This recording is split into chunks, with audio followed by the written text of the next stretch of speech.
Ladies and gentlemen, Dave Chappelle.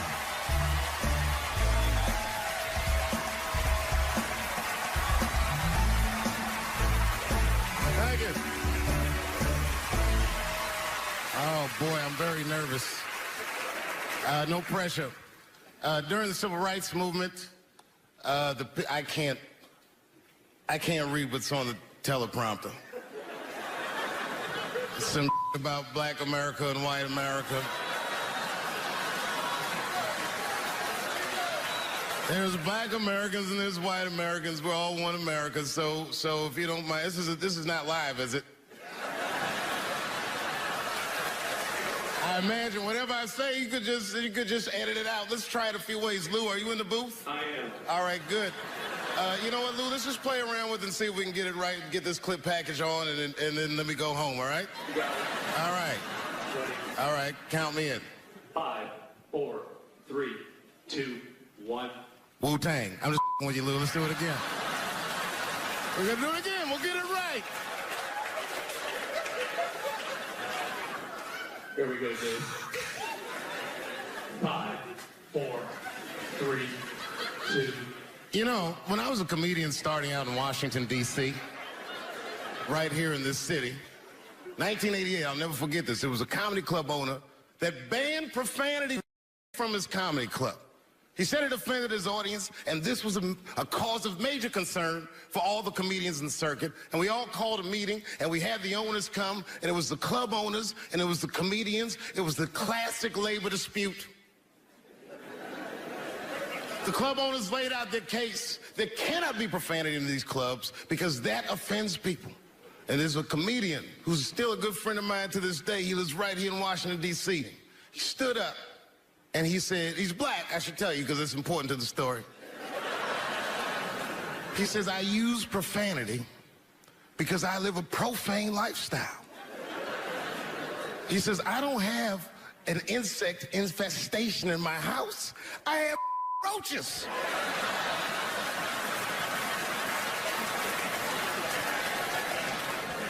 My favorite comedians are like musicians, and the audience is their instrument. And the music they make is your laughter. And that's the laughter that I scored my entire life to. So now, some of my favorite American comedic composers. Thank you. When I lose my job, I lose my man. Treats me like a dog. He called me a dog. Yes, he did. What did he call me? An old dog. Sometimes I wished I was a dog and he was a tree. When you stop and think, football's a fair sport for my people. Only sport in the world a Negro can chase a white man and 40,000 people stand up and cheer him.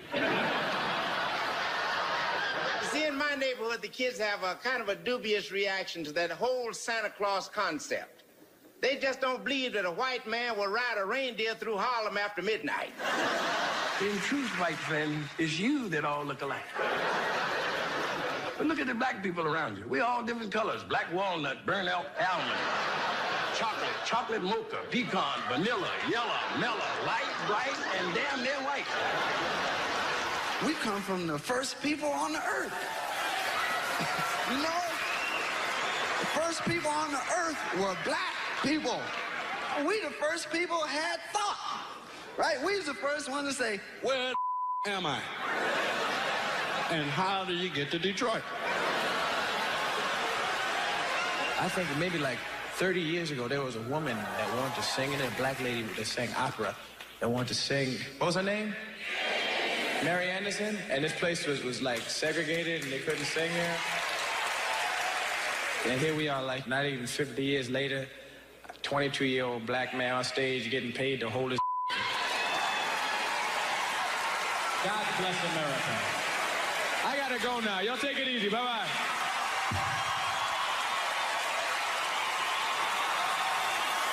Janelle Monáe, Will Smith, Common, Gladys Knight, and John Legend when we continue.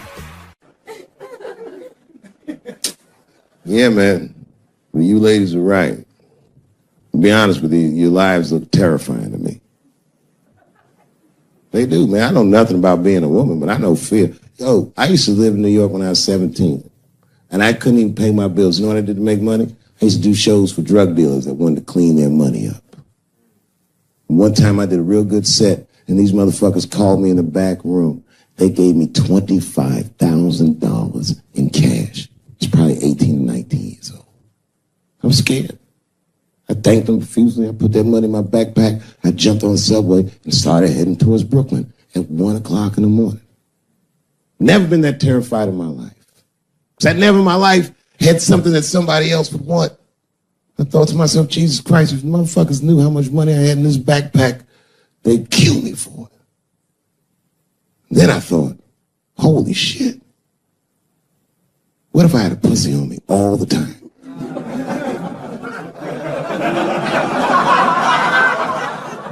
That's what women are dealing with. I'm gonna tell you right now. It's real talk.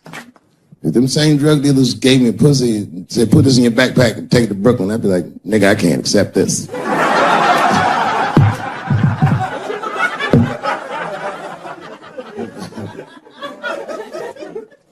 I empathize, man, you know.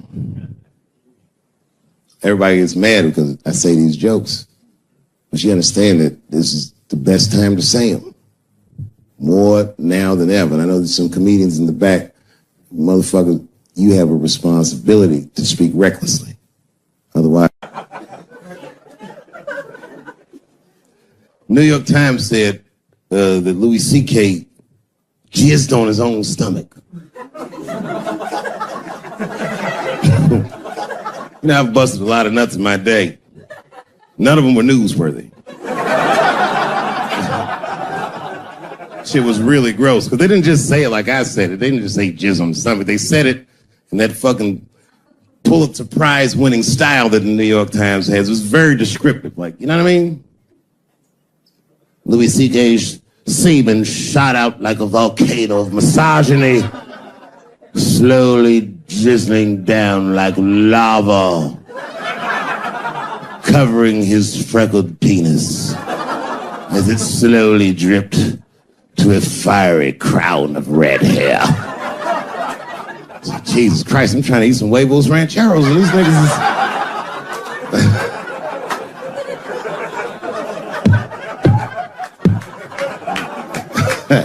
And you know, the tough part, being a comedian, knowing the motherfuckers, everybody comes up to me like, did you know? Did you know what Louis was doing? No, bitch, I did not know. The fuck you think we talk about at the comedy club? Hey, nigga, how was the weekend? Great, man. I was just jerking off in faces and coming on my own stomach, having a good time. You know how this business is. No, I didn't know. They act like we sit around like Grease. Tell me more, tell me more. Then she put up a fight. Dun, dun, dun, dun, dun, dun, dun, dun, dun, dun.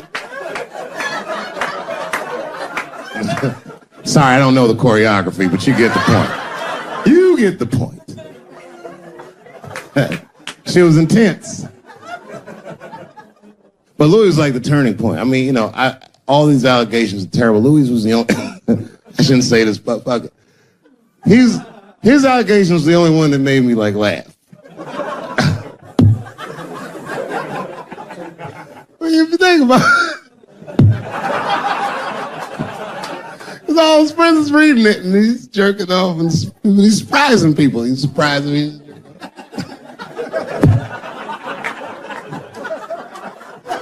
I just picture all the comics in comedy just reading it like, what?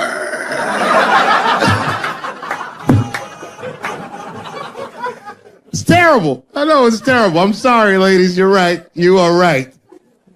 But at the same time, I mean, you know what I mean? I don't know. Jesus Christ, they took everything from Louis. I was like, I don't know, it might be disproportionate. I can't tell. I can't tell. This is like where it's hard to be a man. One lady said, Louis C.K. masturbating in front of me ruined my comedy dreams. Word? Well, then I dare say, madam, you may have never had a dream. Come on, man, that's a brittle spirit. That is a brittle ass spirit, nigga. That shit is too much. This grown ass woman. You know what this shit is like? It's like COINTELPRO. You know what that is? It's a program that the FBI had under J. Edgar Hoover. In this program, one of the many things they did was they would track the sexual habits of anyone they considered an enemy of the state. It was a live button. That's why they got all these fucking sex tapes with Martin Luther King fucking bitches. But lucky for us, he actually had a dream. You think if Louis C.K. jerked off in front of Dr. King, he'd be like, I can't continue this movement? I'm sorry, but the freedom of black people must be stopped. I didn't know this nigga was gonna pull his dick out and jerk off like this. I just thought we were gonna get a couple of drinks and chill. Show business is just harder than that. Them women sounded like, I hate to say it, they sound weak.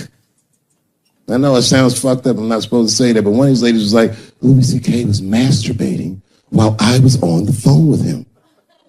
Bitch, you don't know how to hang up a phone?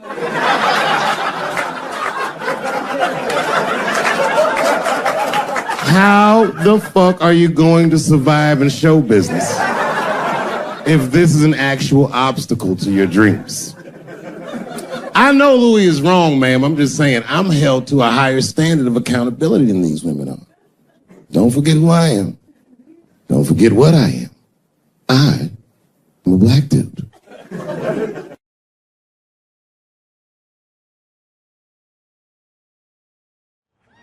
Well, this has been fucking wonderful. I don't know what to say, man. I don't even want this night to end.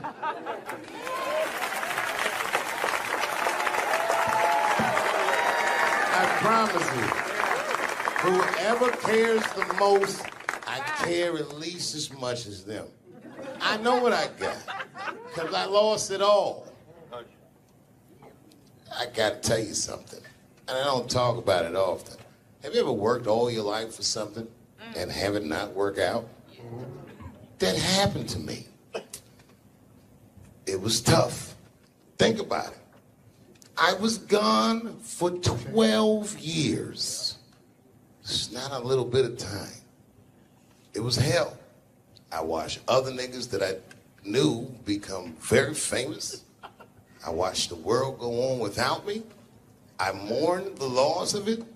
And after a while, I didn't care. Coming back was terrifying. I understand what I am. I really do. More than anybody. Like when they write about me in history, I'll be dead reading it like, yeah, I knew they'd say that. They say that a person can't dream of a face they've never seen. Can't believe that's true. But it's probably true. Boy, I got a long bank of faces. 32 years, I could close my eyes. I could think of any night. There's so many faces. Every night, most nights, they're all looking up, smiling. You have no idea what the world looks like from there. All different races, all different colors, all different kind of beliefs, just looking at me, smiling for 32 years, night after night.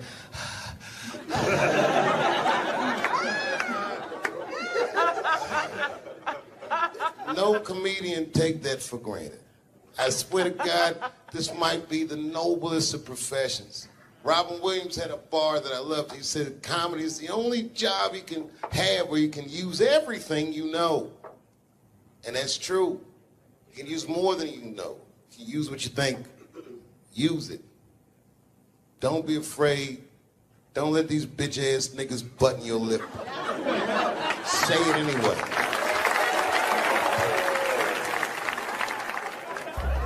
I first became aware of Dave Chappelle right around before the first Nutty Professor, because I was supposed to play that role that he played.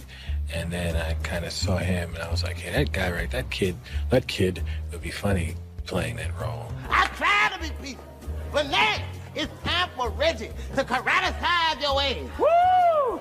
Dave is so much smarter than everyone. Like, Dave is one of the most, maybe the most intellectual comedian ever. It took us 400 years to figure out as a people that white people's weakness the whole time was kneeling during their national anthem. That's a brittle spirit. That's right, nigga. On the rockets, reckless. Ah! Ah! What are you doing, nigga? Stand up! He stretched the art form and his impact on the culture. He is the voice of his generation, without question. Nobody's even close to him. Thinking? No, I've had to learn, and that's where Dave Chappelle has been a wonderful friend and mentor. What did Chappelle say to you that helped you with that? Chappelle said to me, we were doing a show at Radio City together. It was during his run. Right. And I was on one of the shows, and he said to me, I said, man, what am I going to tell these? Because I was like, I'm going to do comedy before Dave Chappelle. I was like, Dave, what am I even doing here? And Dave said, and I said, I don't even know if I'm funny enough to be here. I said, you're nice, and I think I'm a really funny guy, but what am I doing here? And Dave said, look, man, he said, you don't understand something. He said, you're not here because you're funny. He says, I know 100 funny motherfuckers out there. He said, you're here because you're interesting. And he said, anyone can be funny. Not everybody can be interesting. Not everyone can make an audience listen to what they're saying. Not everyone has a wealth of life experience that makes people want to know what they have in their minds. And so that changed my perspective on silence. And so now, if I can hear that an audience is listening, I'm engaged. Well, that is a great piece of advice, not only for comics, but for anybody, because, wow, the thing that I love about Chappelle, and you just identified it, is he will go. He's interesting. And he is an interesting guy. He's the most interesting man I've ever met. That's what makes Dave Chappelle. Many people are funny. There's a lot of funny stand-up comedians all over the world. Yes. But what makes Dave Chappelle is that he is interesting. It's how he sees the world between the jokes. But all jokes aside, Kevin Spacey shouldn't have done that shit to that kid. He's 14 years old and was forced to carry a grown man's secret for 30 years. Jesus Christ, he must have been busting at the seams with that one. The saddest part is, if he were able to carry that secret for 6 more months, I would get to know how House of Cards ends. Loved was, I can't believe that I've been in this business long enough that we're like the older guys now. It always blows my mind that I'm like 5 years older than Dave Chappelle, because he was already a made guy when I came in. So I always look at him like he's got 10 years on me, or 15. And, just when I watch his act, I'm like, this guy's clearly been doing this a good couple of decades longer than me. And the reality is, I think he's only been doing it like 6 years longer than I have, or something like that. He's fucking amazing. And what I love too is just, he's that same, with all that's changed, everybody getting offended, all of this fucking crap, how you get in trouble, he hasn't changed at all. He's just like that same guy that I saw way back in the day when I used to go to the Boston Comedy Club and watch him go on at like 2 a.m. and just start murdering at 2 a.m. And I remember I used to always sit there going, how do you do that? How are you that funny at 2 a.m. in front of a crowd that gave up on the show like an hour ago, and they're tired and they just want to go home? That second he steps on stage, boom, he just starts fucking killing. Dave's a beast. Dave's a beast, man. That's the only man that puts a little fear in my heart. I'm like, okay, it's real. What's he doing? Do you watch him? Watch him? Totally. You study? Totally. I got Chappelle. I got an app. I follow him. I'm like, my man Prince Paul always says, competition keeps you in condition. True. So yeah, that's my man right there. The other real special shout out I gotta make, because none of this would have been possible on any level without this person, is my mother. Mom. My mother. Mom. You have no idea what I put this woman through. If you had just given birth to me, that would have been more than enough. But the fact that she raised me and raised me well, we had a real oral tradition in our house. I knew the word griot when I was a little boy. A griot was a person in Africa who was charged with keeping the stories of the village. Everyone would tell a griot the stories, and they would remember them all so that they could tell future generations. And when they got old, they'd tell them to someone else. And they say in Africa, when a griot dies, it's like a library was burnt down. And my mother used to tell me, before I ever thought about doing comedy, she said, you should be a griot. And she'd fill me with every story of black life. You know, she's educated in African-American studies, and she would let me understand the context that I was being raised in, that I'm being raised in a hostile environment that I have to tame. By the time I was 14 years old, I was in nightclubs, mastering an adult world. It was terrifying. The crack epidemic was going on, and my mother would hear gunshots outside and be scared to death. Maybe it's my son. But early in my career, if you remember, Mom, you used to sit in the club with me.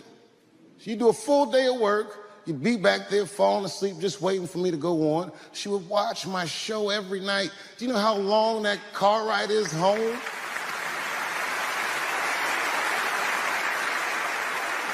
How many of you have ever heard your mother say, pussy jokes were a little too much tonight, son?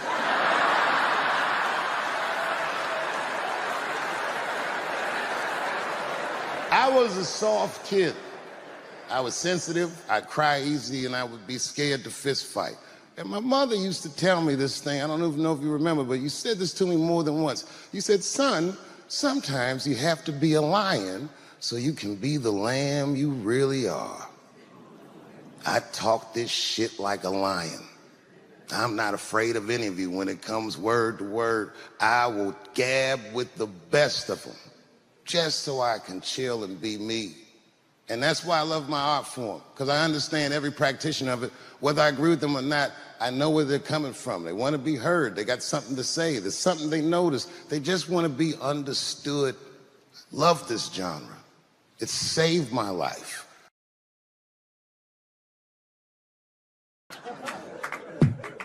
I'm fucking around. Yeah, man. Well, you ladies are right. To be honest with you, your lives look terrifying to me. They do, man. I know nothing about being a woman, but I know fear. Yo, I used to live in New York when I was 17, and I couldn't even pay my bills. You know what I did to make money? I used to do shows for drug dealers that wanted to clean their money up. One time I did a real good set, and these motherfuckers called me in the back room. They gave me $25,000 in cash. I was probably 18, 19 years old. I was scared. I thanked them profusely. I put that money in my backpack. I jumped on the subway and started heading towards Brooklyn at 1 o'clock in the morning. Never been that terrified in my life. Because I never in my life had something that somebody else would want. I thought to myself, Jesus Christ, if motherfuckers knew how much money I had in this backpack, they'd kill me for it. Then I thought, holy shit. What if I had a pussy on me all the time?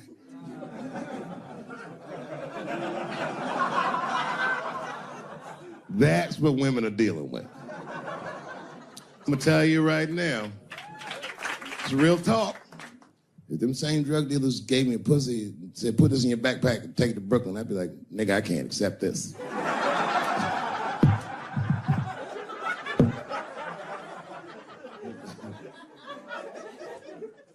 I empathize, man, you know. Everybody gets mad because I say these jokes. But you understand that this is the best time to say them. More now than ever. And I know there's some comedians in the back. Motherfucker, you have a responsibility to speak recklessly. Otherwise, my kids may never know what reckless talk sounds like. The joys of being wrong. I didn't come here to be right. Just came here to fuck around. It's hot in here suddenly, isn't it? I wonder where that heat came from. I wonder what happened to me. Where did I go for 12 years if I wasn't raped?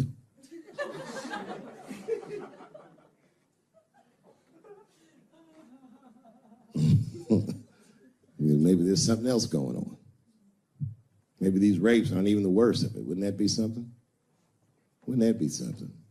You can go ahead and go to the bathroom, Brooklyn. You don't need to hear this shit. He's under an enormous amount of pressure. He is.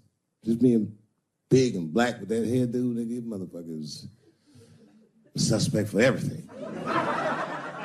Except white-collar crime.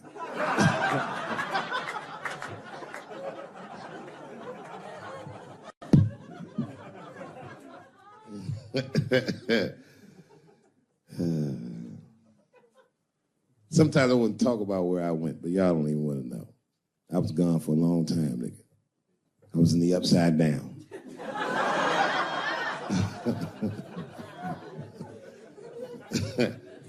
Scary being a white dude now, isn't it? A little bit, no? Well, you're not gonna get me too. But you know what I mean. It's funny for black dudes to see white people go through this because this is how it always is for us. All my heroes is either murdered by the government or registered sex offenders.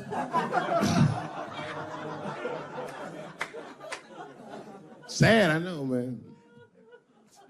But we've already been through it, like Michael Jackson. Remember when they said all that shit about Michael Jackson? They never proved anything till his dying day, but they said that he did some very heinous things. And one time I watched a documentary about it. They were talking about all the shit Michael Jackson allegedly did. And as they were saying all these allegations, they started showing pictures of his home, the Neverland Ranch. You ever seen Michael Jackson's house on television? Well, the short of it is,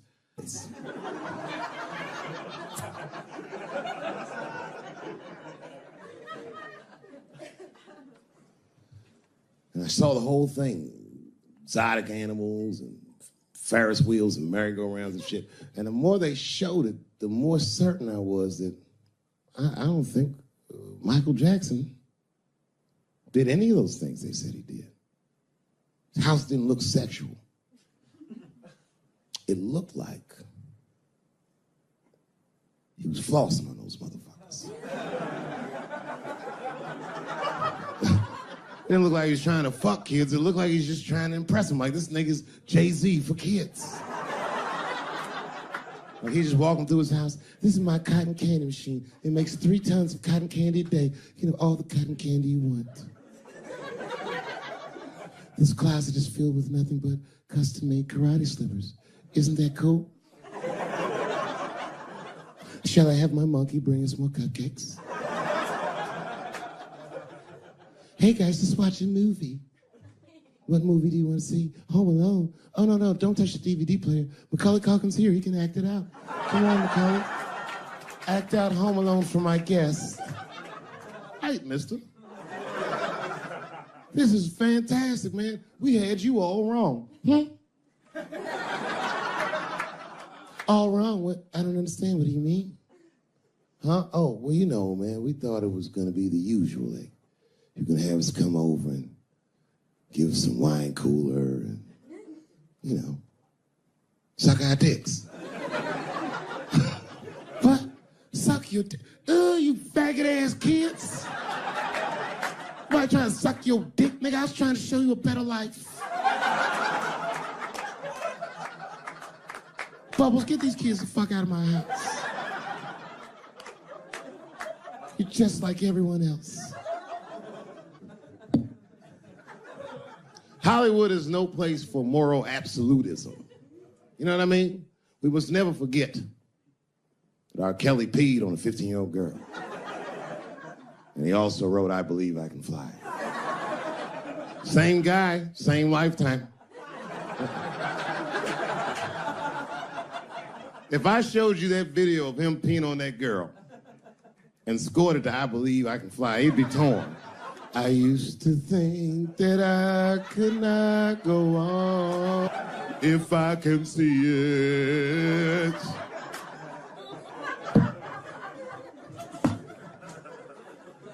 It's okay, my career ended many years ago.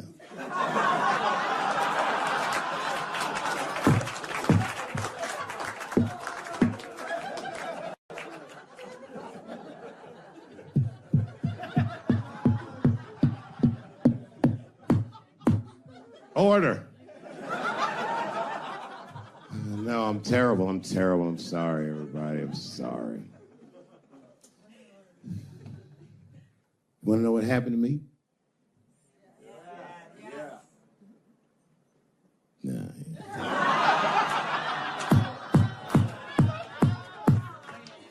tempting, but I don't want to talk about it.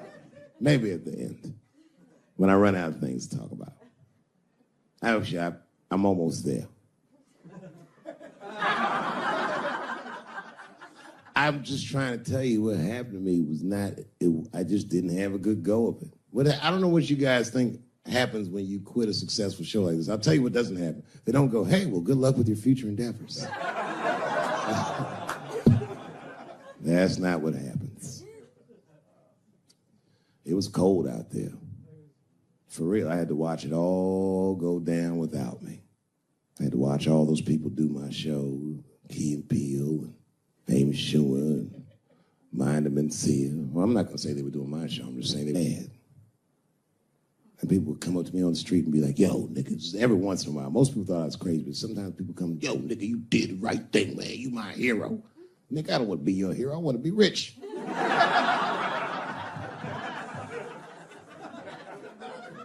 Never choose to be a hero, because heroes die uncomfortable deaths. All I wanted to be was Paul Revere. I just needed one heroic moment, you understand? Paul Revere's ride was only one night. And then 40 years of him being like, hey, y'all, remember that time everybody was asleep and I was up and the British was coming? Boy, it's a good thing I was awake, nigga. Everybody be dead.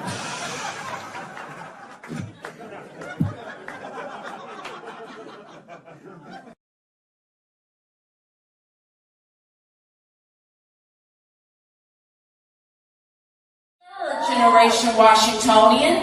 He is a man who has made already in his young life lasting contributions to our cultural heritage and to humanity. Dave loves Washington, D.C., and we love him right back. He graduated from Duke in 1991 and never stopped coming back. From shouts out to D.C. public schools at this year's Emmy Awards, to supporting D.C. statehood, to attending the unveiling of an iconic mural on the Ben's Chili Bowl. What we love most about Dave is that he is a fervent defender of disenfranchised communities around the world.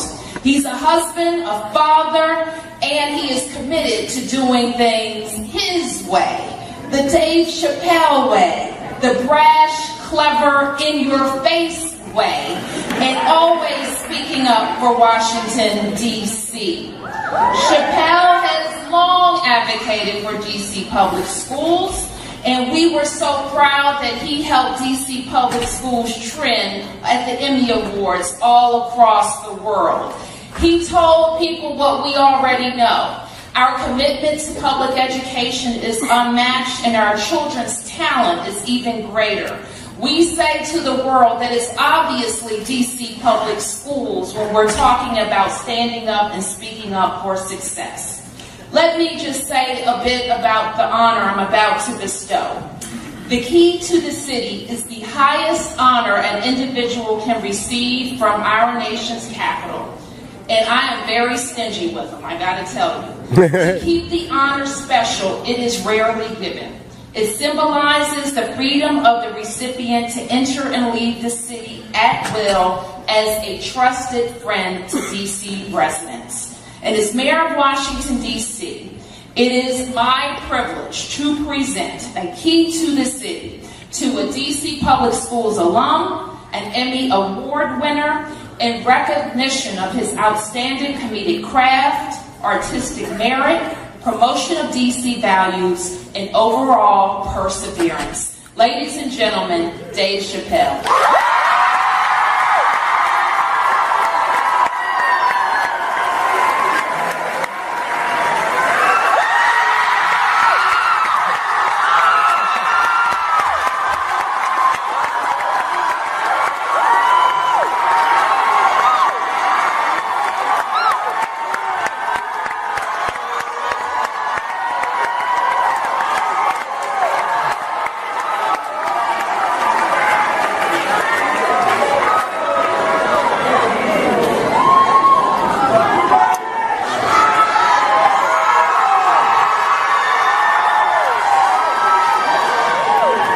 Thank you very much. Can you hear me? Can you hear me? That was much better. I want to sit down. Check. All right, can you hear me? Hey, first of all, I wanted to say thank you to the mayor and the administration of the school and the chancellor of DC Public Schools that's here today for this honor. And I'm really, really excited to be here, just talk to you guys for a minute. I don't know how much you guys know about me.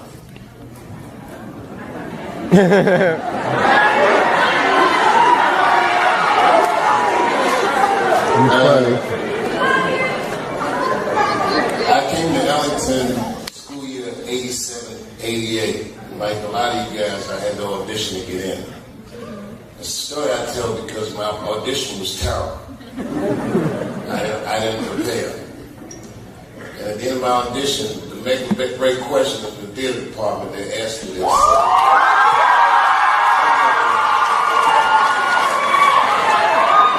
So those of you who audition, I don't know if they asked you this question, but when we was there, they would say to us, why do you want to act?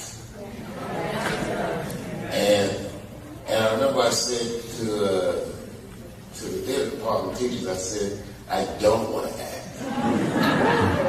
They said, then why are you here? And I said, well, I want to be a comedian, and somebody told me that to be a good comedian, I should know how to act. And I guess the teachers liked that answer. They knew that I was trying to make myself better. So when I look at you guys, I really do see myself. And there was another thing they used to do in our first year where they would tell us, they'd say, look to the right of you and look to the left of you.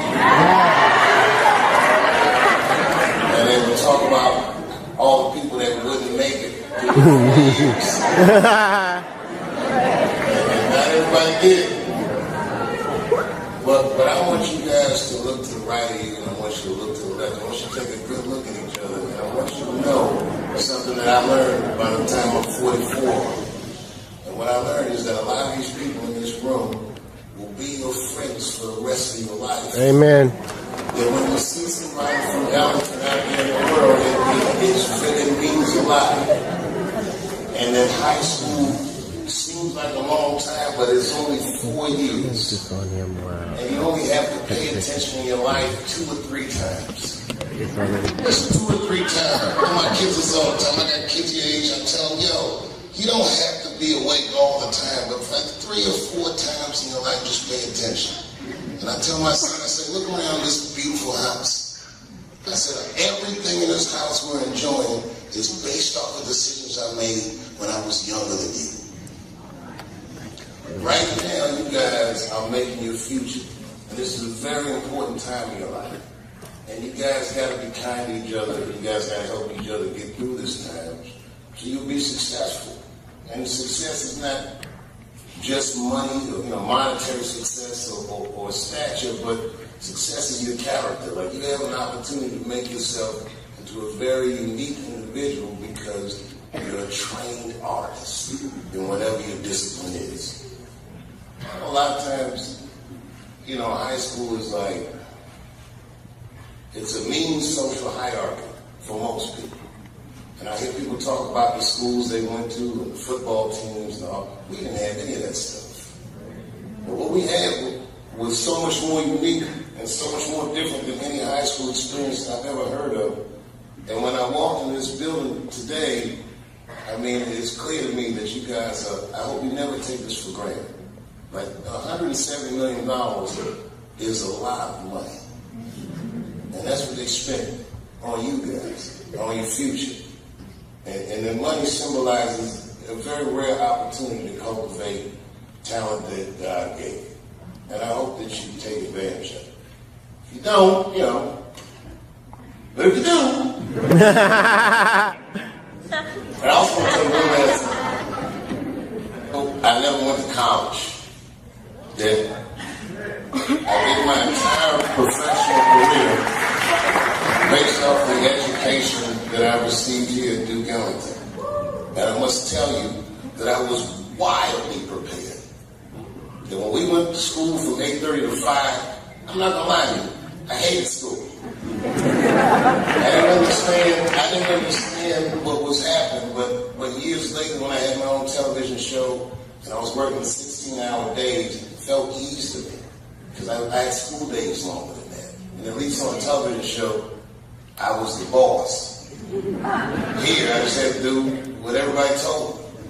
I used to mop this stage. Well, not this stage, the slip stage. I used to mop the stage that was here, and I used to watch the seniors dance and all that stuff.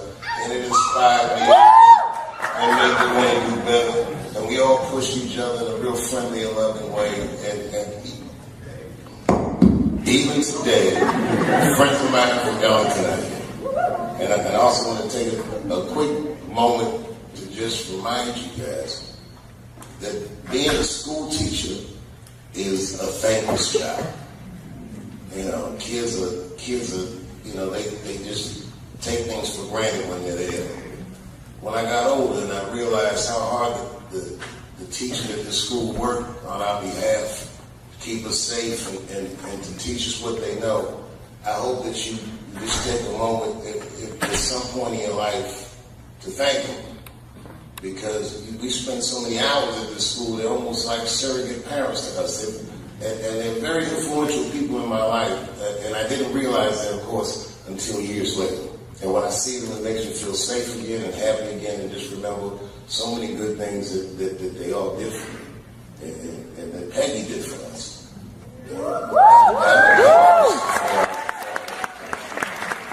So I appreciate the gift that you gave me today. I brought a gift for you. I don't know if it's back there. This is my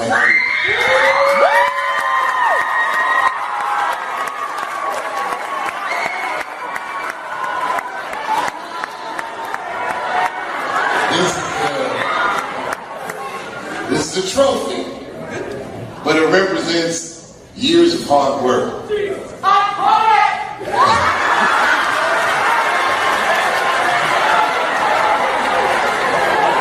Look, in the course of a career, you go through so many things. You learn on the job, you embarrass yourself, you fall down, you get up, you try harder.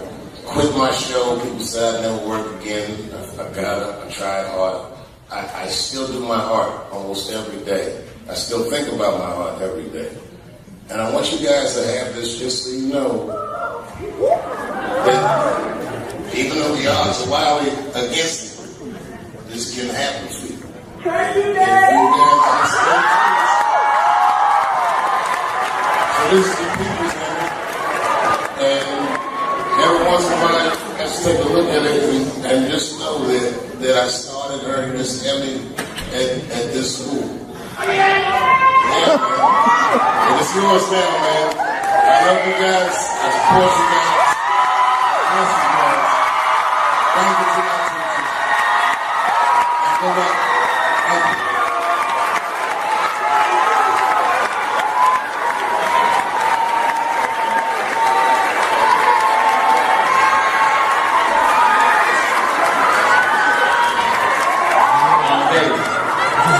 My name is Chappelle. I'm a first-year theater student here.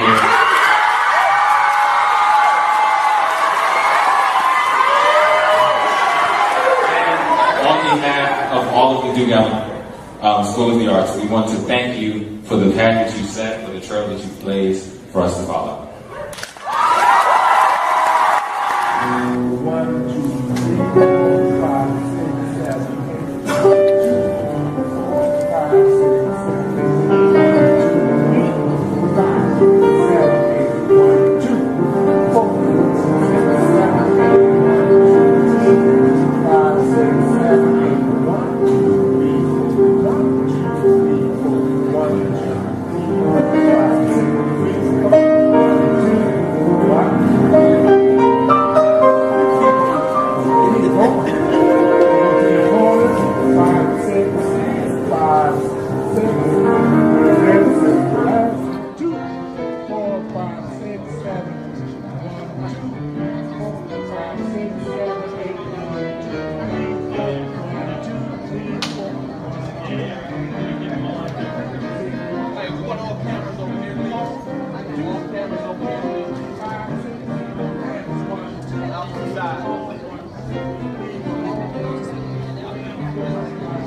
6, 7, 8. 1, 2.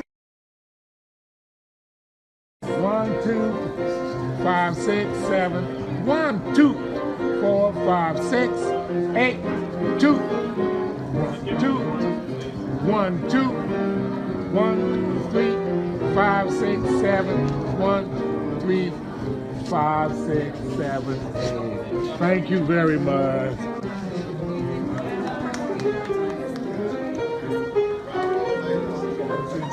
Good to see you. Good to be seen. Thank you. Thank you. Thank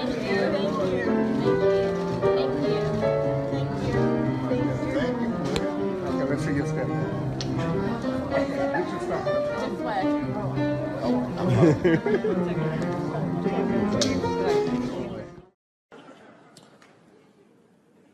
The second time I met O.J. Simpson,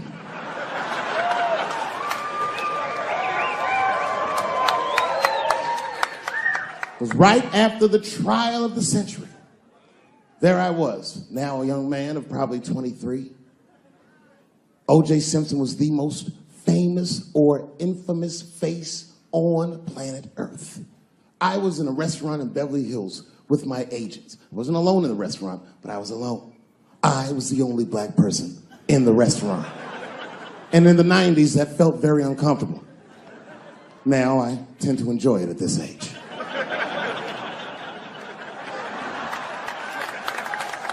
I was having dinner with my agents, celebrating a deal that they told me was lucrative, but I later learned fucking sucked. And suddenly, a group of women walked by. Every race was in that group. Black, white, Asian, Latina, white, and white again. They were all gorgeous. I watched them walk by. Then, I saw a familiar face. Al Collins, the man from the infamous Bronco check, towards the door. Couldn't believe what I saw. And then, close behind him, was O.J. Simpson, newly released from jail. The restaurant fell still.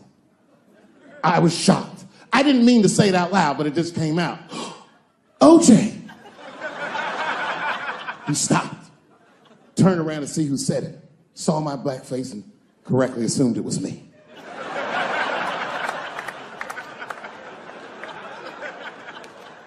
I was sitting in the corner of the booth. He leaned over all the white people I was having dinner with and shook my hand. How are you, young man? He looked in my eyes, and I could see in his eyes that he didn't remember meeting me the first time. And then he walked away. And I looked back at my agents, and all of them had nothing short of disgust on their faces. And the only one with the courage to voice their disgust was a woman named Sharon, who used to represent me. How could you, she said. How could you shake hands with that murderer? I said, Sharon, with all due respect, that murderer ran for over 11,000 yards.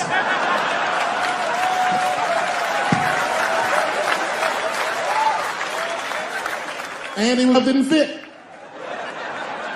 Glove didn't fit. Get over yourself. Some people can't do that. Some people just can't get over themselves. Gay people have a hard time doing that recently. Here we go. Here comes the deep water.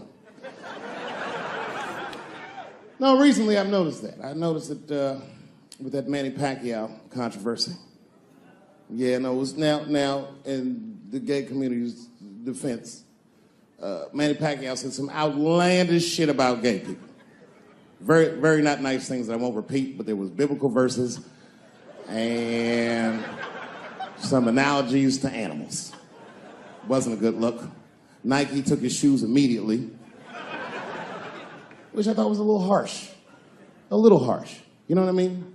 Because he's, just because he's Asian. You know what I mean? Fuck, you gonna take shoes off Asian dude to appease a gay dude. You know what I mean? No? You don't know what I mean. But Asian people kind of know what I mean. No?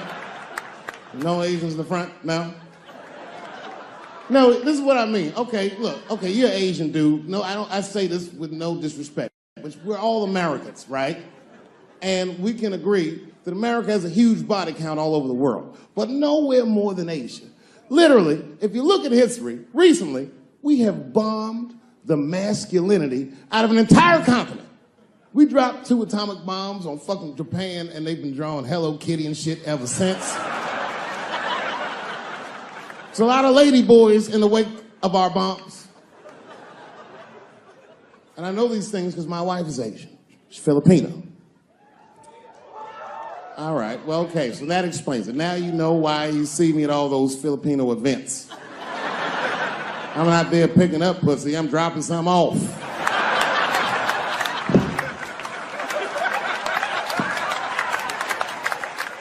I take my wife to all that shit. I took my wife to see Pacquiao fight Mayweather. We sat ringside, okay? That was a quiet car ride home. That's what that was. But if you know what's popping in the Philippines, you know that they got a whole generation of kids in the Philippines growing up without their mothers. Yes. A lot of women in the Philippines go to the Arabian Peninsula, they come to the United back home, which is still one of the #1 staples in the Philippines economy. Money that their expats send back to the Philippines. The men, on the other hand, are left rearing children, twiddling their thumbs, waiting on their wives' checks. These men have been fucking emasculated. And then suddenly, a boxer rises from amongst them and reinstates their manhood with his motherfucking fist. This is not the guy you're supposed to ask, what do you think of homosexuals? He's not your champ. Shit. That's why I don't have a sneaker deal, because if you say something that people don't like, they'll take your fucking shoes off. Throw the hat. They've got the longest mental gap to bridge. That's all I'm saying. Because, you know, whenever I see one of them T's on the street, I don't mind them, but I'll be like, man, I miss Bruce. I'm sorry, guys. I'm 42. I remember Bruce Jenner. Before the Kardashians, before all that, this motherfucker was a white American superhero. It was amazing. He was beating Africans at track and field. We'd never seen anything like it. He was on my cereal box growing up. You know how much of that cereal I ate? Nigga, I didn't know he was gonna do that.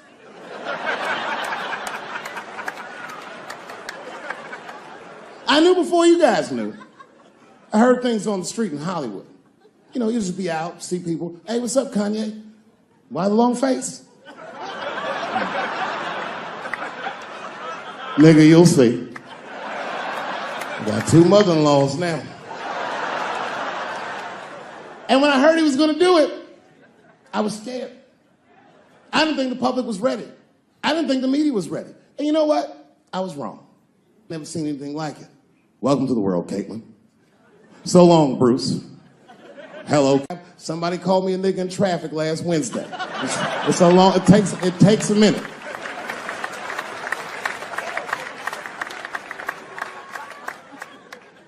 My wife's friend, Stuart, told me that. My wife has a lot of gay friends. Stuart's their leader.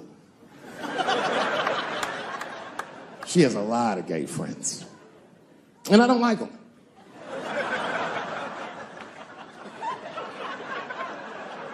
Not because they're gay, I'm just judging them on the merits of their character. They're just not nice dudes. They're fucking rude house guests. They're sitting on my couch, giggling with my wife, eating my motherfucking macaroons.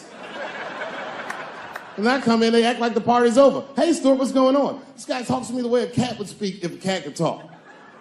Hi, David.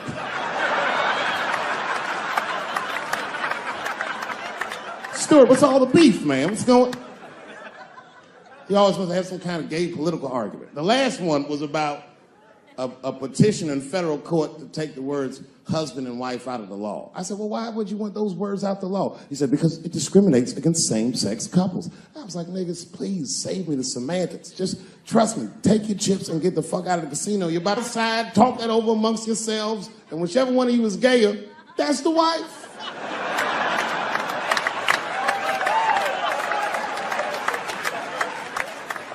No, Stuart didn't like that. Stuart educates me about this movement, you know what I mean? I didn't even know shit about it. He told me it's called LBGT. Q. I was like, what the fuck is the Q? Does that even make sense, Q? Turns out Q is like the vowels. That shit is sometimes Y.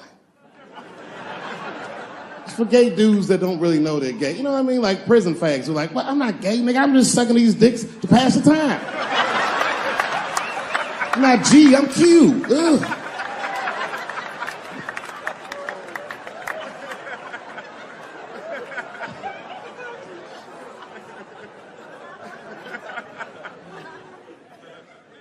I think, okay, again, of all those letters, the T has the toughest road ahead. In fact, I think the T should stand for tough. If Martin Luther King had a sneaker deal, we'd still be on the back of the bus. They always true, the Nike exec would come up, hi, Martin, we need you to tone down the talk of civil rights and blacks being humans. It's upsetting our southern distributors. But I don't understand. I thought that's why I had a sneaker deal in the first place. Not quite. Really, it's a walking shoe, and we like the marching, but try to understand. Fuck that shit. You know, I get it, though. I understand why gay people are mad, and I empathize. You know what? I'm just telling you, this is a black dude. I support your movement, but if you want to take some advice from a Negro, pace yourself. These things take a while. Just because they passed the law doesn't mean they're going to like you. Brown versus Board of Education was in 1955. I was shocked. Is this happening?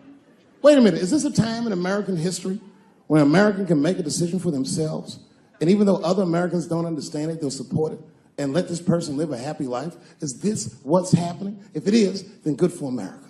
That's Dave Chappelle, the American.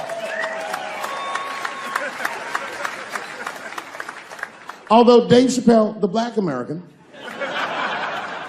he was a little jealous. I was like, how the fuck are transgender people beating black people in the discrimination Olympics? If the police shot half as many transgenders as they did niggas last year, it'd be a fucking war in LA. I know black dudes in Brooklyn, hard street motherfuckers that wear high heels just to feel safe.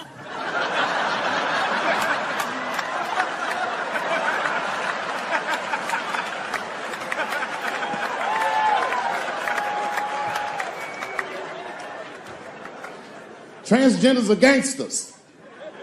I used to do business with a transgender in Hollywood. Man, everybody would be scared of her in the boardroom. She'd walk in there, newly minted woman, high heels, purse. Shit.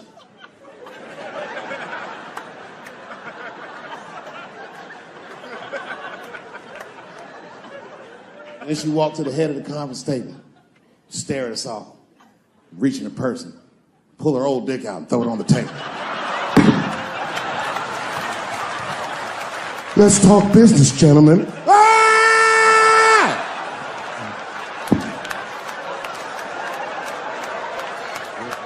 Shit is scary as fuck. If your best friend pitched that to you, you'd be horrified. Yo, nigga, let's go to the hospital and cut our dicks off and make pussies out of them shits. What? Can't we just get matching jackets or tattoos or something? Sure, that's what you want to do? There's only one way to find out, nigga. Wu-Tang, bow, bow. Let's go to the club and trick niggas into fucking us, yeah. Well, okay, R. Kelly is different. I mean, you know, if I'm a betting man, I'm gonna put my money on he probably did that shit. I'm pretty sure he did that shit. You know, it's bad, okay? So a couple years ago, I was doing a show in Detroit, and I'm sitting backstage in my dressing room. A friend of mine comes by, this chick, Dream Hampton. Dream tells me, right before I'm going on stage, she goes, Dave, I'm working on a documentary about R. Kelly. Would you like to be in it? And I was like, nah, bitch, I'm cool.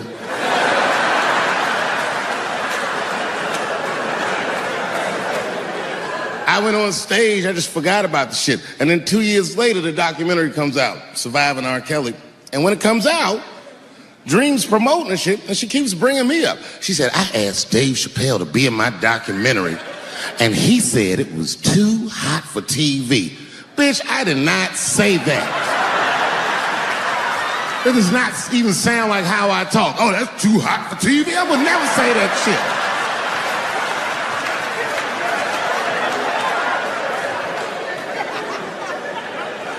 But I'm going to tell you guys why I wasn't in the documentary. There's a very simple reason, and I cannot stress this point enough. The only reason that I didn't do it was because, and it's very important, I don't know this nigga at all. I don't know anything. I don't know anything that they don't tell me about. I don't hang out with this nigga, nothing. So what the fuck do I gotta be in the documentary for?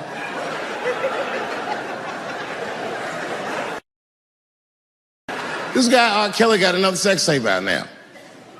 Can't believe that shit. This guy makes more sex tapes than he does music. He's like the DJ Khaled of sex tapes. Another one. Like, damn, nigga. It's a lot of tapes. The new one's so bad that they didn't even show it. I've never seen anything like this. The prosecutor in Chicago came out in a press conference and read to the media a transcript of a sex tape. Have you ever heard of such a thing? This nigga read the sex tape. And it was so bad that R. Kelly sounded guilty in the transcripts. It's fucking amazing. 16 times the girl's age was mentioned. Isn't that crazy? This motherfucker is an idiot. He was fucking her like, yeah, this is the best 14-year-old pussy I've ever had in my life. And she was like, you like this 14-year-old pussy? He's like, oh yeah, I love this 14. I'm like, man, you need to shut the fuck up. You gotta give your lawyer something to work with. You're supposed to be on the tape like, this is the best 36-year-old pussy I've ever had in my life.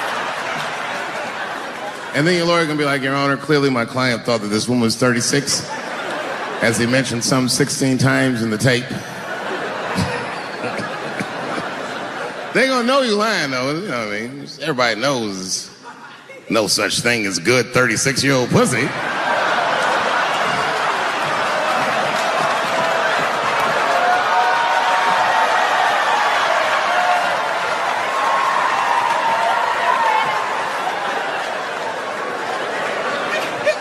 Doesn't matter what I say. And if you at home watching this shit on Netflix, remember, bitch, you clicked on my face.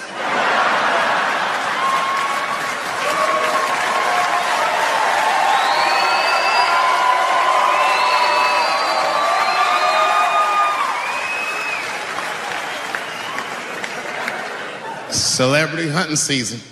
Doesn't matter what I say, they're gonna get everybody eventually. Like, look, I don't think I did anything wrong, but we'll see.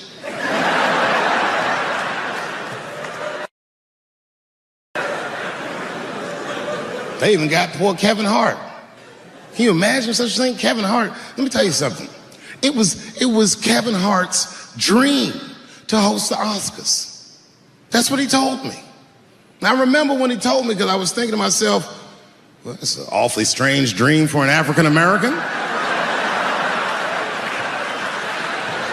Kind of nigga dreams of hosting the Oscars. Kevin did, that's who. And he did it. Against all the odds, Kevin became the most famous comedian this world has ever seen, and he got the job that only one black man before him had. He was going to host the 80th Oscars. And I don't know what you know about Kevin, but I know Kevin Hart is damn near perfect. As close to perfect as anybody I've ever seen. In fact, Kevin is precisely 4 tweets shy of being perfect. 10 years ago, Kevin had made some very homophobic comments. And I'm not going to repeat what he said, because this is Atlanta.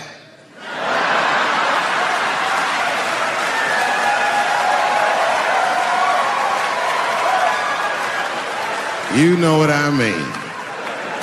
I'm sure there's a lot of gay men here tonight with their wives.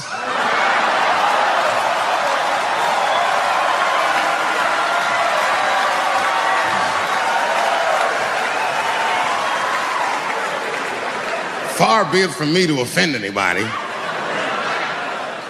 All right, I'll tell you what he said.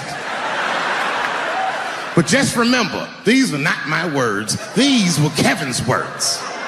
And it was a long time ago. And I'm paraphrasing because I'm not good at telling other people's jokes. Okay, Kevin said that if his little son was demonstrating or exhibiting homosexual behavior around the house, that he'd chastise him. He'd say, hey, that's gay. And then he said he would smash a dollhouse over that child's head. Ooh, the gay community was furious. And I don't blame them. I got a lot of gay friends. And all of them, 100% of them, all have told me fucking horror stories about the shit they had to go through just to be themselves. Crazy, crazy stories. And in all those stories, I gotta say, not one of them has ever mentioned anything like their father smashing a fucking dollhouse over their head. Because clearly Kevin was joking. Think about it. You would have to buy this nigga a dollhouse to break it over his head in the first place. Does that sound right? Is anybody gonna do that?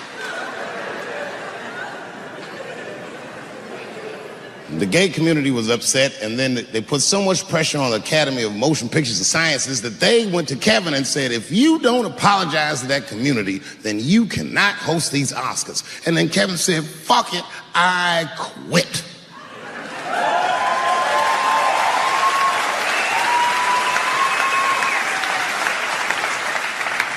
And then he went on every talk show in America and apologized for 6 weeks.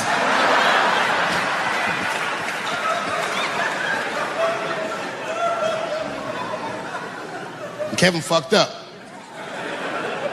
I understand the mistake he made because I've made the same mistake early in my career. This is many years ago, 15 years ago. It's when I was doing Chappelle show. There's a, thank you.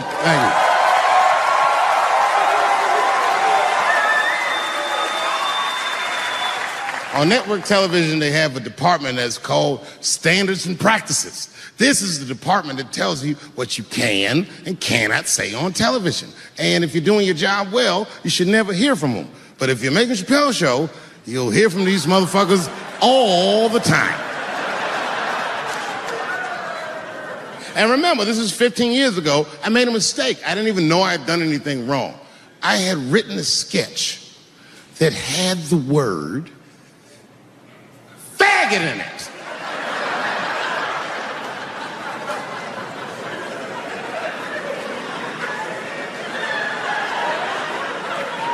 So I had to go to Standards and Practices. They call me up. I don't know why they're calling me, but I like the lady that runs the department. She's usually really fair and was one of my favorite people I've ever worked with. So she sits me down. We have a nice conversation. She tells me, oh, the sketches are great. I go, oh, fantastic. Well, then why am I here?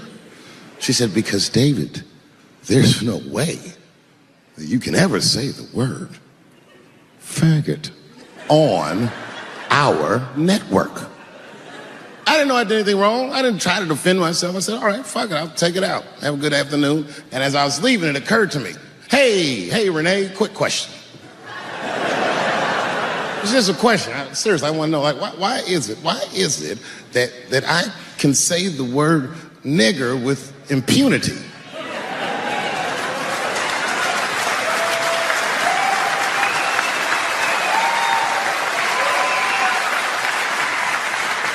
But I can't say the word faggot. And she said, because, David, you are not gay. I said, well, Renee, I'm not a nigger either.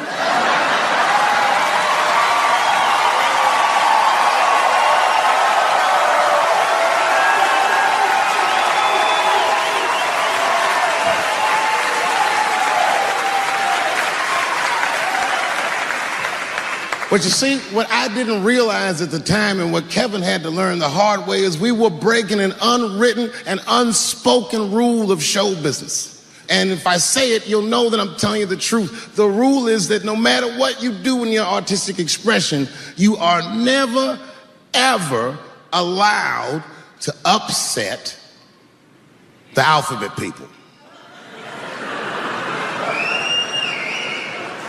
You know who I mean.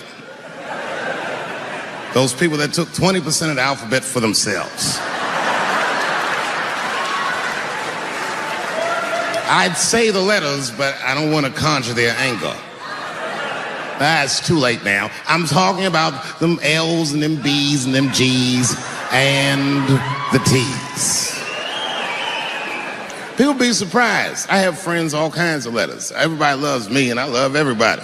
I got friends who are L's, I got friends who are B's, and I got friends who are G's. But the T's hate my fucking guts.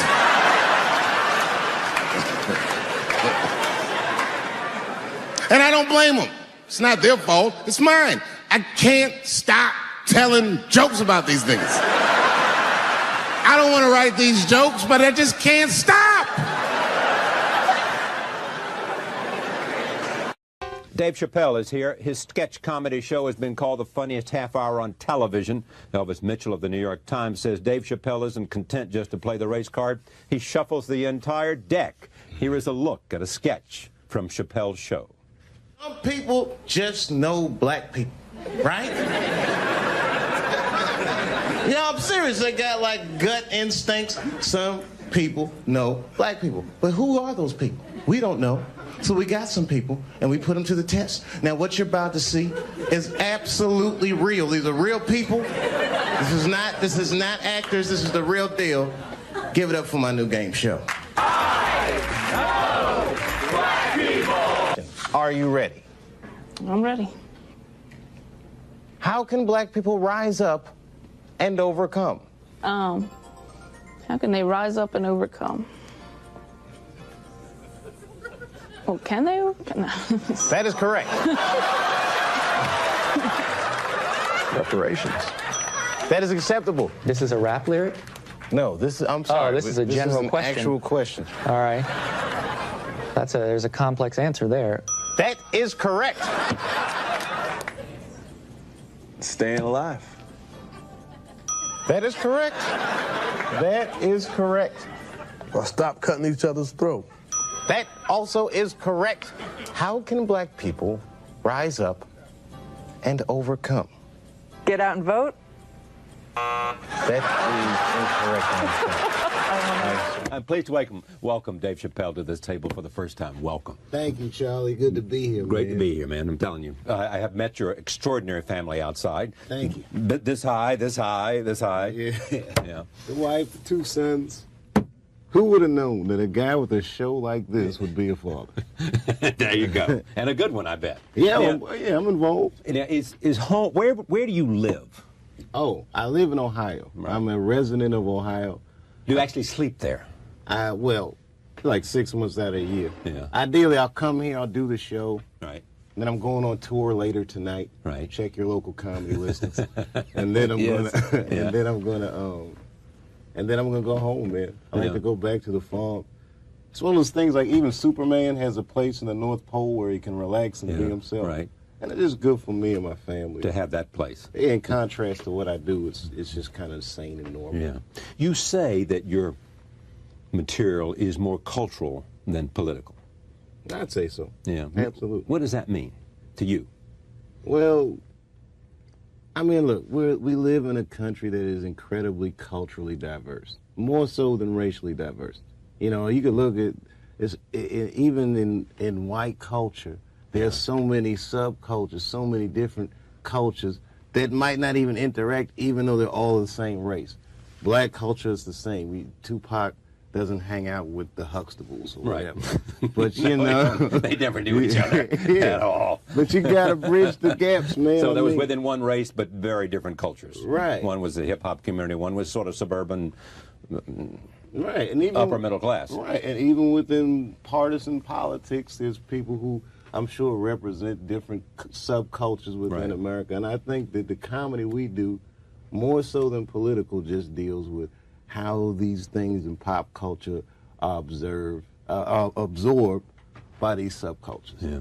But here's the interesting thing. How much of it is just is about black African Americans being black, the relationship, like the skit we just saw? Is it half of it? No. Well, this is the thing. You got to remember, the show was written primarily by me and one other person. A white person. A white person. Now, I'm glad you said that because I found that it was interesting. For people who say that, you know, I play this race card, I don't consider it a card. I think it's interesting that every publication, with the exception of USA Today, that I've read something about my show in, is compelled to mention the fact that my writing partner is white. People just think. Now, why do you think they're compelled to do that? People think in terms of race because the show is so racially charged. Right. They're amazed that a white person and a black person can be cohorts. And yeah, I agree with you about race card. When you say race card, it's as if you're using your race for either to beat somebody up, or yeah, it's too dismissive. It's dismissive, exactly. They're saying I'm being divisive, and that that even though the person who said that is an African American himself was Mitchell. Right. No. Well, yeah. When he said I wasn't offended, but normally I feel like it's just kind of divisive, and it's a real subtle way to dismiss any credibility of what I'm saying. Yeah. Now the show itself is just what we just saw. It's you doing a kind of introduction of a bunch of skits.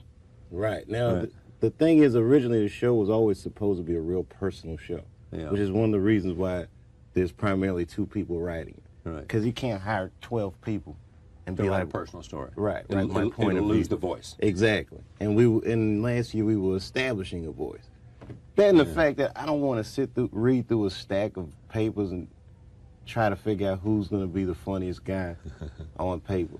Who were you influenced by? I mean, I would assume you got to say Richard Pryor, because it seems absolutely not to be influenced by Richard Pryor is not to have any comic work in America, whether they know it or not, was influenced by what he's done. And what was it about him that made him so powerful and influential? He's the genius. He spoke the way that people speak.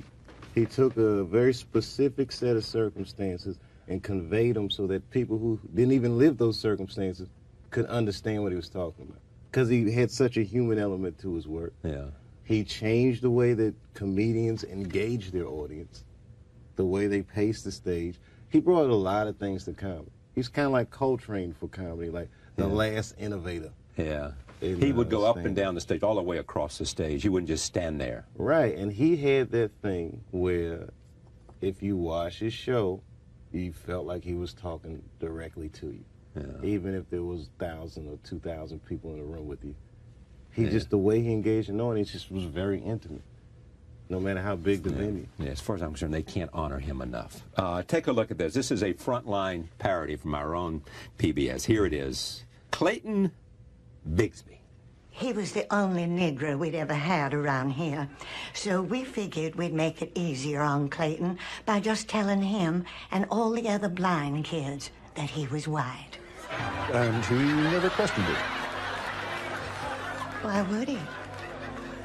You've written 4 books now. I've written 6 books. They published 4. What would you say is the overall message of your books? Sir, my message is simple. Niggers, Jews, homosexuals, Mexicans, Arabs, and all kinds of different chanks stink, and I hate it. I noticed you referred to African Americans. What exactly is your problem? How much time you got, buddy? Where would I start? Well, first of all, they're lazy, good-for-nothing tricksters, crack-smoking swindlers, big butt-having, wide nose breathing all the white man's air. They eat up all the chicken. They think they're the best dancers, and they stink. Did I mention that before? Yes, I believe you did, sir. Matter of fact, my friend Jasper told me one of them coons came by his house to pick his sister up for a date. He said, "Look here, nigger, that there's my girl. Anyone has sex with my sister, it's gonna be me." So the point is... I like that sketch because it doesn't draw any conclusions. Yeah. It just paints a portrait of an insane dude. Yeah. It's based off of true stories. Based off of my grandfather in reverse. In reverse? Yeah, my grandfather, if you saw him, he looks like a white man. For all I know, he is a white man. Right. He was born in a white hospital in 1911, so at least one of his parents were white. Right. As far as he knows, he's a black person. He's blind from birth. He was raised in black neighborhoods. He was told he was black. Right. He lives a black person's life. Well, here's somebody who's told and they he were was white. told the opposite. Right, right. So I just figured, what if someone... The idea of using the N-word so much, is it simply because is there some goal in doing that? Absolutely not. None. Nah, if you use it so much, it'll somehow take away from the... I think that's a byproduct of it. You know, see, I've been to entire symposiums on, like, the appropriateness of this word. Right. And I have never in my life experienced a word that drove so many different feelings out of people, black and white, you know. But white comedians can't do it. Absolutely not. I mean, they'd have to be really inventive and careful. Lenny Bruce did it. Yeah. Lenny Bruce made a good point about it, about the power that people give words. Richard Pryor used it. Richard Pryor used it. Richard Pryor wasn't making a point. That's just the way he was using spoke. the vernacular he knew. Right, exactly. And I don't think there's anything wrong with that. You know, there are people that speak that way. That's one of the subcultures in America. Right, it's a rather large subculture. And it's spoken more among African Americans than it is among and any other culture. Right. So the subculture that is in the top upper echelons of these media machines might deem it inappropriate for use. Meanwhile, people who consume their products on the street say it all the time. They know what context to say it. They know who and when and why and where they're saying it. And just because the people where am I supposed to go to be myself on television? But you'd be offended if you walk out of this building and somebody says something to you using the N-word. Absolutely. I'd be fighting mad. You bet. Because see, if I see another black person, you're not using, and I greet him that way, I don't think he would assume that I was trying to offend him. If a white person greets in that way, it's either A, it's malicious, it's bringing up this, it's bringing up whatever the history is, or B, it's just insensitive and inconsiderate. Or C, stupid. Oh yeah, just C, it just stupid. doesn't know.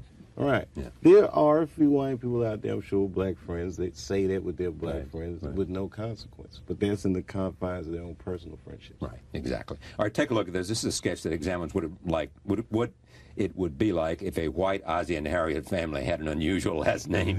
This is my favorite. Is your favorite? Yeah, all right, roll tape. People come up to me, like, white people will come up to me like, man, that sketch you did about them niggers, that was hilarious. Take it easy. You know, I was joking around. You start to realize these sketches in the wrong hands are dangerous. You know, and that N-word is a doozy, especially for us black folks. You know, a lot of different feelings come up when they hear that word. But I'm thinking, is it because that black people actually identify themselves as N-words? No, I don't know. Maybe. But what if we just use the word for other people? Would it be so bad? I don't know. So I made a sketch. It's about a white family whose last name happens to be nigger. That's all. Let's see how offensive the word sounds now.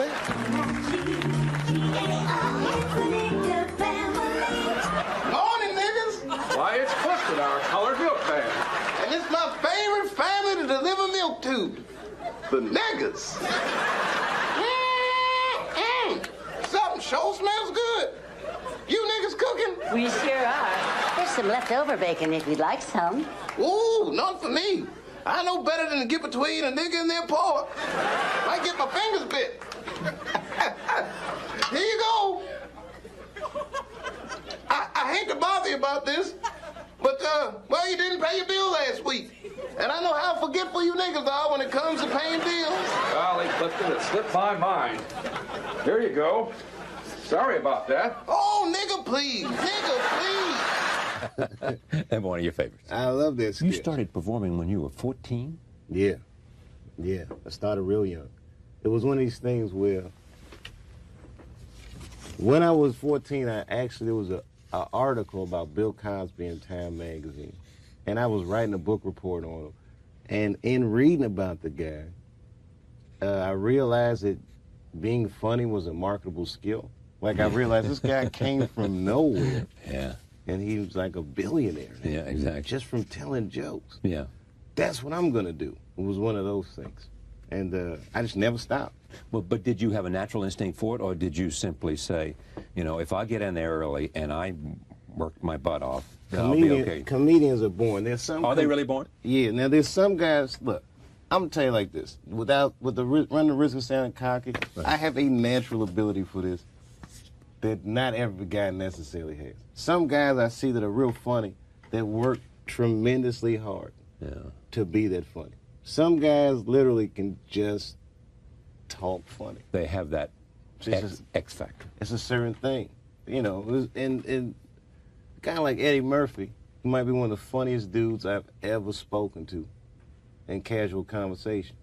And I mean, this guy is just like, his talent is enormous. Like, if you meet him, you forget.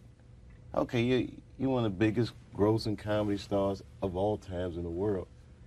He is incredibly funny. Yeah. There's another guy that works real hard that'll get a sitcom or he'll get a shot just by merit of showing up and by putting the work in. He'll get a shot, but he'll never be like Eddie Murphy. Roll tape. This is a sketch in which you get a call from Miss Oprah.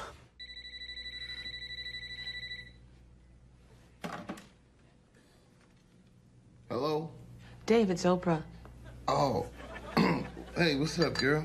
Look, Dave, I'm pregnant. Are you sure it's mine? No, Dave, listen, it's yours. Gotcha, bitch. What? Just hold on 1 second.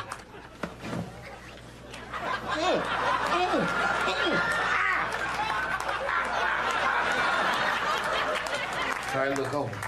I'm gonna fly to Chicago tomorrow, okay? But I'm gonna need you to send me a ticket. I'll fly you out. One, baby. Could you have a limousine pick me up at the baggage claim? Because I don't have no cab money to get from the airport to your house. Okay, sure thing. Thanks, boo. Oprah? I love you, baby. I love you too, David Chappelle. All right. I'm going to go to work and tell everybody the good news tomorrow, and I'll see you in Chicago. Bye-bye. Hey, everybody, got an announcement to make. Ding, ding, ding, ding, ding. I quit. Excuse me. Got a quick word with you? Kiss my ass. Can you type a memo of that and send it around?